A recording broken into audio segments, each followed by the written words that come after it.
Hello students, स्वागत है आपका आज की क्लास में। जैसा कि आप सभी को पता है कि इस समय आपकी प्रश्नों की श्रृंखला चल रही है, तो इसमें कोई विशेष टॉपिक ना होकर हम सभी टॉपिक्स से कुछ क्वेश्चंस चूज करके लाए हैं जो आपके पेपर की दृष्टि से अत्यंत महत्वपूर्ण हैं। और इन प्रश्नों को आपको लगभग समझ लीजिए याद करना है, क्योंकि जो है ये आपके पेपर में आने की संभावना अत्यधिक रखते हैं।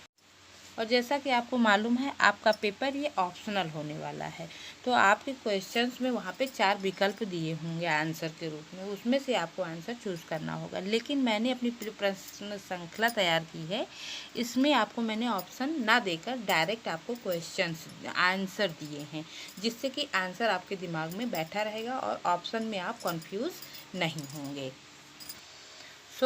आइए देखते हैं आज प्रश्नों की श्रृंखला में कुछ महत्वपूर्ण क्वेश्चंस को। और आज आपका पहला क्वेश्चन है, कैप्सूल का आवरण किस पदार्थ का बना होता है? और आंसर है आपका स्टार्च का। नेक्स्ट क्वेश्चन है, शहद का प्रमुख घटक क्या है? और इसका आंसर है फ्रक्टोज। शहद का प्रमुख घटक फ्रक्टोज होता है। और अगला क्वेश्चन है आपका, प्रोटीन बनाने के लिए कितने एमिनो अम्ल की आवश्यकता होती है? तो 20 एमिनो अम्ल की आवश्यकता होती है प्रोटीन बनाने के लिए। और आते हैं नेक्स्ट क्वेश्चन पे। शरीर में ऊतकों का निर्माण किससे होता है? आंसर है प्रोटीन से। शरीर में ऊतकों का निर्माण प्रोटीन से होता है। और अगला क्वेश्चन है आपका, एंजाइम मूल रूप से क्या हैं? और आंसर है प्रोटीन। तो एंजाइम मूल रूप से प्रोटीन होते हैं, और ये क्वेश्चन आपने साइंस में ज़रूर पढ़ा होगा। आते हैं नेक्स्ट क्वेश्चन पे। सोयाबीन में प्रोटीन का प्रतिशत होता है, लगभग 40 से 42% प्रोटीन होता है सोयाबीन में। आते हैं नेक्स्ट क्वेश्चन पे, मानव शरीर में वसा कहाँ जमा होती है? तो इसका आंसर है वसा ऊतक में। अगला क्वेश्चन है आपका, विटामिन शब्द किसने दिया था? तो विटामिन शब्द देने वाले वैज्ञानिक थे फंक। और आते हैं नेक्स्ट क्वेश्चन पे, गाजर किस विटामिन का प्रमुख स्रोत है? तो इसका आंसर है विटामिन ए। अब विटामिन से बहुत से आपके क्वेश्चंस आएंगे, इसमें से जैसे विटामिन के नेम हैं, तो वो भी आपको याद रखना है कि किसको क्या कहा जाता है। अगला क्वेश्चन है आपका, मानव में विटामिन ए कहाँ संचित रहता है? तो विटामिन ए ऐसा विटामिन है जो मानव के यकृत में संचित होता रहता है। अगला क्वेश्चन है आपका, थायमीन किसे कहते हैं? विटामिन बी को थायमीन भी कहते हैं। विटामिन एक ऐसा टॉपिक है आपका इस पोषण आहार में कि यहाँ से क्वेश्चन आपके आने ही आने हैं, तो विटामिन्स को बहुत अच्छे से आप लोग तैयार करेंगे। और आते हैं नेक्स्ट क्वेश्चन पे, किस विटामिन में कोबाल्ट पाया जाता है? Vitamin B12। विटामिन बी जो है एक कॉम्प्लेक्स विटामिन है, उसमें बहुत से तत्व पाए जाते हैं, इसलिए इसे कई वर्गों में विभाजित किया गया है। और अगला क्वेश्चन है आपका, विटामिन ई का रासायनिक नाम क्या है?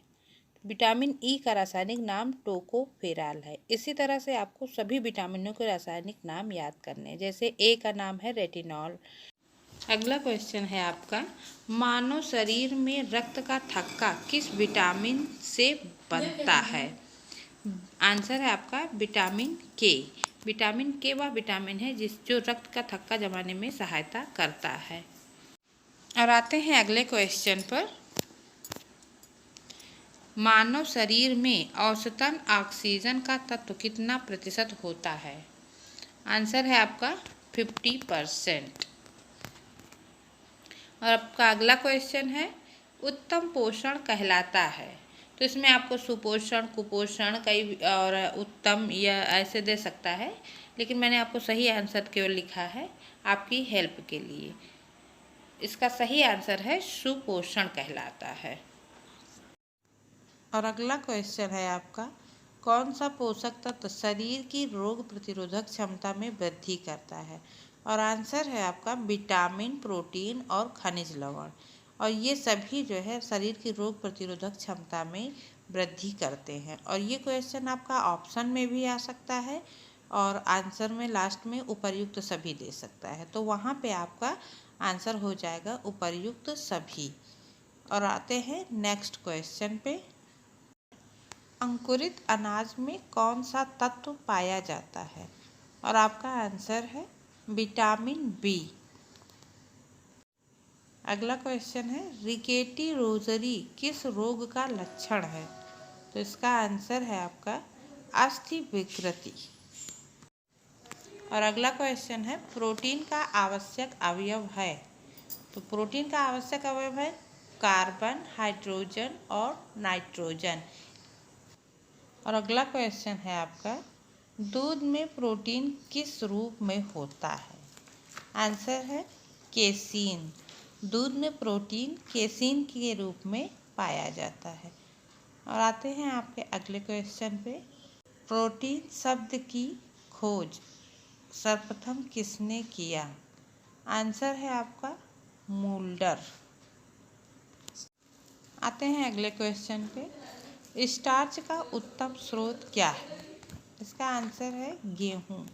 गेहूँ के आटे में स्टार्च सबसे अधिक मात्रा में पाया जाता है। और अगला क्वेश्चन है आपका ऑस्टियोपोरोसिस बीमारी किस अंग में होती है? आंसर है आपका हड्डी में। अगला क्वेश्चन है शिशु के लिए सर्वोत्तम दूध होता है? शिशु के लिए सबसे अच्छा माँ का दूध होता है। इसमें आपका डिब्बे का दूध, गाय का दूध, भैंस का दूध ऑप्शन के रूप में दे सकता है, लेकिन सही आंसर है आपका माँ का दूध। आते हैं अगले क्वेश्चन पे। राष्ट्रीय पोषण नीति का आरंभ कब हुआ था? आंसर है आपका 1993 में। राष्ट्रीय पोषण नीति का आरंभ 1993 में हुआ था। और आपका अगला क्वेश्चन है आपका रेड क्रॉस सोसाइटी की स्थापना कब और किसने की? तो रेड क्रॉस सोसाइटी की स्थापना 1864 में हेनरी डुनेट ने की थी और ये एक स्विस नागरिक थे। अगला क्वेश्चन है आपका विश्व स्वास्थ्य दिवस कब मनाया जाता है? इसका आंसर है 7 अप्रैल। 7 अप्रैल को विश्व स्वास्थ्य दिवस मनाया जाता है क्योंकि इस दिन विश्व स्वास्थ्य संगठन की स्थापना हुई थी। आते हैं अगले क्वेश्चन पे। यूनिसेफ का लक्ष्य क्या है? बच्चों का सर्वांगीण विकास करना यूनिसेफ का लक्ष्य है। और यूनिसेफ बाल कल्याण के लिए अंतर्राष्ट्रीय स्थापित संस्था है जो कि अंतर्राष्ट्रीय स्तर पर बालकों के कल्याण के लिए कार्य करती है। अगला क्वेश्चन है आपका राष्ट्रीय पोषण संस्थान की स्थापना कब हुई? तो इसकी स्थापना 1959 ईस्वी में हुई थी। और अगला क्वेश्चन है आपका विश्व स्वास्थ्य संगठन का मुख्यालय कहाँ है? इसका आंसर है जिनेवा, स्विट्जरलैंड में। और यह अंतर्राष्ट्रीय स्तर पर लोगों के स्वास्थ्य के लिए कार्य करने वाली एक संस्था है। और यूनिसेफ का मुख्यालय न्यूयॉर्क में है जो कि अंतर्राष्ट्रीय स्तर पर बच्चों के कल्याण के लिए कार्य करती है। और आपका अगला क्वेश्चन है मनुष्य की लार में कौन सा एंजाइम पाया जाता है? तो मनुष्य की लार में पाया जाने वाला एंजाइम है टाइलिन। और अगला क्वेश्चन है आपका मुंह में कितनी लार ग्रंथियां होती हैं? तो मनुष्य के मुंह में 6 प्रकार की लार ग्रंथियां पाई जाती हैं। आते हैं अगले क्वेश्चन पे। और अगला क्वेश्चन है आपका पेप्सिन नामक एंजाइम कहाँ पाया जाता है? तो इसका आंसर है जठर रस में। और आज की क्लास में बच्चों इतना ही। जल्द ही फिर मिलेंगे प्रश्न श्रृंखला के नए पार्ट में।